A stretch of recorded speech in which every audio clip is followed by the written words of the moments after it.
कल्पना कीजिए एक ऐसे साये की जिसे छूना तो दूर, जिसकी आहट सुनकर ही मुगलों के घोड़ों के पैर थम जाते थे। वो अंधेरे में बिजली की तरह कौंधता और हवा में ओझल हो जाता। 350 साल पहले जब पूरा हिंदुस्तान गुलामी की जंजीरों में कराह रहा था और उम्मीद की आखिरी लौ बुझने वाली थी, तब सह्याद्री की घाटियों में एक तूफान जन्म ले रहा था। एक 16 साल का लड़का जिसके पास ना कोई बड़ी सेना थी, न शाही खजाना, लेकिन उसके सीने में एक ऐसी आग धधक रही थी जो आगे चलकर दिल्ली के तख्त को राख करने वाली थी। ये कहानी है उसी आग की। 17वीं सदी का भारत, ये वो दौर था जब उत्तर से लेकर दक्षिण तक आसमान सिर्फ बारूद के धुएं से काला था। क्रूर सल्तनतें अपनी तलवार की नोक पर इंसानियत को रौंद रही थीं, मंदिर तोड़े जा रहे थे, फसलें जलाई जा रही थीं और आम आदमी का जीवन किसी श्राप से कम नहीं था। दक्कन के पहाड़ खामोश थे, मानो किसी मसीहा का इंतजार कर रहे हों। किसी ने सोचा भी नहीं था कि पुणे की जागीर में पल रहा एक बालक इन विशाल साम्राज्यों की ईंट से ईंट बजा देगा। ये गाथा सिर्फ युद्ध की नहीं, ये गाथा है एक विचारधारा के उदय की, जिसने स्वराज्य का सपना देखा। साल 1645, पुणे के पास घने जंगलों में छिपा रायरेश्वर का प्राचीन मंदिर। बाहर सन्नाटा था, लेकिन अंदर एक क्रांति जन्म ले रही थी। महज 15 या 16 साल की उम्र में शिवाजी राजे अपने गिने चुने मावलों के साथ वहां मौजूद थे। ये कोई साधारण पूजा नहीं थी। उन्होंने अपनी छोटी उंगली पर कट लगाया और शिवलिंग पर बहते हुए गर्म खून से स्वराज्य की शपथ ली। उस एक पल ने इतिहास का रुख मोड़ दिया। ये कसम थी अपनी धरती को विदेशी आक्रांताओं से मुक्त कराने की। उस दिन भगवान शिव के साक्षी में एक किशोर ने असंभव को संभव करने का बीड़ा उठाया था, जिसकी गूंज आज भी इन पहाड़ों में सुनाई देती है। शपथ लेने के बाद अब बारी थी पहले कदम की, और उनका पहला निशाना बना तोरणा का विशाल किला। आदिल शाही सल्तनत को भनक तक नहीं लगी कि उनकी नाक के नीचे क्या खेल हो रहा है। शिवाजी ने कूटनीति और साहस का ऐसा मिश्रण पेश किया कि बिना किसी बड़े रक्तपात के उन्होंने तोरणा पर भगवा लहरा दिया। इसे उन्होंने प्रचंडगढ़ नाम दिया, और कहते हैं ना कि किस्मत भी बहादुरों का साथ देती है। किले की मरम्मत के दौरान उन्हें गुप्त गड़ा हुआ धन मिला। ये मानो ईश्वर का संकेत था कि स्वराज्य की नींव अब कोई नहीं हिला सकता। ये सिर्फ एक जीत नहीं, एक साम्राज्य का शंखनाद था।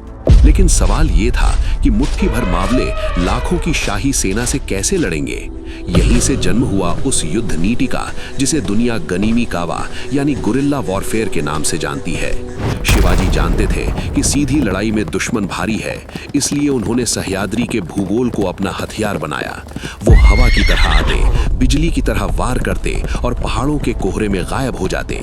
दुश्मन को पता ही नहीं चलता था कि वार इंसान ने किया है या भूतों ने। इस रणनीति ने मुगलों और आदिल शाही सेनाओं के मन में ऐसा खौफ पैदा किया कि वे अपनी परछाई से भी डरने लगे थे। बीजापुर का दरबार गुस्से से उबल रहा था। शिवाजी को कुचलने के लिए उन्होंने अपने सबसे खूंखार सेनापति अफजल खान को भेजा। ये आदमी नहीं, चलता फिरता काल था। 7 फीट का कद और दानव जैसी ताकत, 12,000 की विशाल घुड़सवार सेना और अनगिनत पैदल सैनिकों के साथ वो महाराष्ट्र की ओर बढ़ा। रास्ते में उसने तुलजापुर और पंढरपुर जैसे पवित्र स्थलों को नष्ट किया ताकि शिवाजी गुस्से में बाहर आए। ये मुकाबला एक विशाल हाथी और एक शेर के बीच था। अफजल खान ने कसम खाई थी कि वो शिवाजी को बिना घोड़े से उतरे ही कैद कर लेगा, लेकिन उसे अंदाजा नहीं था कि वो किस जाल की ओर बढ़ रहा है। तारीख थी 10 नवंबर 1659। प्रतापगढ़ की तलहटी में एक शामियाना लगा था। अफजल खान ने कूटनीति के बहाने शिवाजी को गले लगाने का नाटक किया। जैसे ही उसने अपनी लोहे जैसी बाहों में शिवाजी को जकड़कर खंजर से वार करने की कोशिश की, इतिहास ने पलटी खाई। शिवाजी पहले से तैयार थे, कपड़ों के नीचे चिलखत यानी कवच और हाथ में छिपे घातक वाघ नख यानी टाइगर क्लॉज। एक ही वार में खान का पेट चीर दिया गया। जो आया था शिकार करने, वो खुद शिकार बन गया। उस दिन प्रतापगढ़ के जंगलों ने देखा कि ताकत शरीर के आकार में नहीं, बल्कि साहस और बुद्धिमत्ता में होती है। अफजल खान की मौत के बाद औरंगजेब तिलमिला उठा। उसने अपने मामा शाइस्ता खान को पुणे भेजा। शाइस्ता खान ने उसी लाल महल पर कब्जा कर लिया जहां शिवाजी का बचपन बीता था। लेकिन शिवाजी अपने घर में दुश्मन को कैसे बर्दाश्त करते। 1663 की एक अंधेरी रात शिवाजी केवल 400 सैनिकों के साथ बाराती बनकर पुणे में दाखिल हुए। उन्होंने सीधे शाइस्ता खान के शयन कक्ष पर हमला बोल दिया। खान जान बचाकर खिड़की से कूदा, लेकिन शिवाजी की तलवार ने उसकी 3 उंगलियां काट दी। मुगलों के घर में घुसकर उनके सेनापति को अपंग बना देना, ये दुस्साहस केवल शिवाजी ही कर सकते थे। शाइस्ता खान पुणे से तो भागा, लेकिन अपना सम्मान हमेशा के लिए खो बैठा। हालात बदले और 1665 के पुरंदर की संधि के तहत शिवाजी को अपने कई किले देने पड़े। फिर आया 1666 का वो मनहूस साल, जब मिर्जा राजा जयसिंह के कहने पर शिवाजी औरंगजेब से मिलने आगरा पहुंचे। दरबार में उन्हें उचित सम्मान नहीं मिला और स्वाभिमानी शिवाजी ने इसका विरोध किया। नतीजा, उन्हें और उनके पुत्र संभाजी को आगरा की एक हवेली में नजरबंद कर दिया गया। मौत हर पल उनके सिर पर नाच रही थी। औरंगजेब खुश था कि अब मराठा शेर पिंजरे में है, लेकिन वो भूल गया था कि शेर को जंजीरों में बांधा जा सकता है, पर उसकी दहाड़ को नहीं। साजिशों का दौर शुरू हो चुका था। और फिर हुआ वो चमत्कार जिसने मुगलों की खुफिया तंत्र की धज्जियां उड़ा दी। 17 अगस्त 1666। पहरेदार चप्पे चप्पे पर थे, लेकिन शिवाजी गायब हो गए। कैसे? क्या वो हवा में विलीन हो गए? प्रचलित कथाओं के अनुसार वे फलों और मिठाइयों की बड़ी बड़ी टोकरियों में बैठकर बाहर निकले थे। उन्होंने अपनी जगह अपने हमशक्ल हीरोजी फरजंद को लिटा दिया था। जब तक मुगलों को खबर लगती, शिवाजी और संभाजी मथुरा की ओर निकल चुके थे। आगरा से रायगढ़ तक की वो वापसी किसी जासूसी कहानी से कम नहीं थी।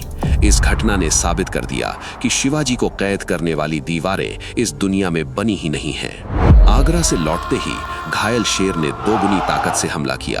1670 का दशक गवाह बना मराठा पुनरुत्थान का। उन्होंने पुरंदर की संधि में खोए अपने 23 किलों में से अधिकतर को बिजली की गति से वापस जीत लिया। इसी दौरान कोंढाणा किले को जीतने के लिए तानाजी मालुसरे ने अपने प्राणों की आहुति दी। गढ़ आया पर सिंह गया। शिवाजी के ये शब्द आज भी इतिहास में अमर हैं। हर किले की दीवार मावलों के रक्त से सिंचित थी। मुगलों को समझ नहीं आ रहा था कि इस बाढ़ को कैसे रोकें। अब शिवाजी सिर्फ एक सरदार नहीं, बल्कि एक अजेय शक्ति बन चुके थे। 6 जून 1674 रायगढ़ का किला एक ऐतिहासिक घटना का गवाह बना। सदियों के इस्लामिक शासन के बाद एक हिंदू राजा का वैदिक रीति से राज्याभिषेक हुआ। काशी के विद्वान गागा भट्ट ने मंत्रोच्चार के साथ शिवाजी के सिर पर छत्र रखा। अब वे केवल शिवाजी नहीं, क्षत्रिय कुलावतंस छत्रपति शिवाजी महाराज थे। ये केवल एक ताजपोशी नहीं थी, ये भारत की सोई हुई अस्मिता का जागरण था। उन्होंने अपना सिक्का चलाया, अपनी राजमुद्रा बनाई और फारसी की जगह संस्कृत और मराठी को राजकाज की भाषा बनाया। उन्होंने दुनिया को दिखाया कि धर्म और स्वराज्य की रक्षा करने वाला राजा कैसा होता है। शिवाजी महाराज की दूरदर्शिता जमीन तक सीमित नहीं थी। वे भारत के पहले शासक थे जिन्होंने समझा कि जिसके पास समंदर है उसी का राज है। जहां मुगल सिर्फ जमीनी लड़ाई जानते थे, शिवाजी ने एक शक्तिशाली नौसेना यानी नेवी का निर्माण किया। उन्होंने सिंध दुर्ग और विजय दुर्ग जैसे अभेद्य जलदुर्ग बनवाए, जो आज भी इंजीनियरिंग के चमत्कार हैं। पुर्तगाली, डच और अंग्रेज, जो खुद को समुद्र का देवता समझते थे, मराठा नौसेना के आगे बेबस हो गए। उन्हें फादर ऑफ इंडियन नेवी कहा जाता है, क्योंकि उन्होंने भारत की समुद्री सीमाओं को सुरक्षित करने का वो सपना देखा था जो उस समय किसी और के लिए अकल्पनीय था। 3 अप्रैल 1680 रायगढ़ में एक युग का अंत हुआ। छत्रपति शिवाजी महाराज ने अपनी आखिरी सांस ली। लेकिन क्या आग कभी मरती है? औरंगजेब को लगा कि अब मराठा साम्राज्य ताश के पत्तों की तरह बिखर जाएगा। उसने दक्कन में अपनी पूरी ताकत झोंक दी। लेकिन शिवाजी ने अपने लोगों में स्वाभिमान की ऐसी लौ जलाई थी कि उनके जाने के बाद हर मराठा सिपाही शिवाजी बन गया। 27 साल तक चलने वाले स्वतंत्रता संग्राम ने मुगलों की कब्र खोद दी। आज भी 350 साल बाद उनका नाम केवल एक नाम नहीं, बल्कि साहस का दूसरा अर्थ है। वे कल भी थे, आज भी हैं और हमेशा रहेंगे। इतिहास गवाह है, तख्त पलटते रहे, ताज बदलते रहे, लेकिन सह्याद्री के उस शेर की गूंज आज भी हर भारतीय के दिल में धड़कती है। उनका जीवन हमें सिखाता है कि साधन कम होने पर भी अगर हौसले बुलंद हों तो साम्राज्य बनाए जा सकते हैं। अगर इस गाथा ने आपके अंदर भी गर्व की अनुभूति कराई है तो कमेंट में जय भवानी जय शिवाजी का जयकारा जरूर लगाएं। इस वीडियो को लाइक करें, अपने दोस्तों के साथ शेयर करें और भारत के ऐसे ही अनसुने इतिहास को जानने के लिए हमारे चैनल को अभी सब्सक्राइब करें। The legend lives on.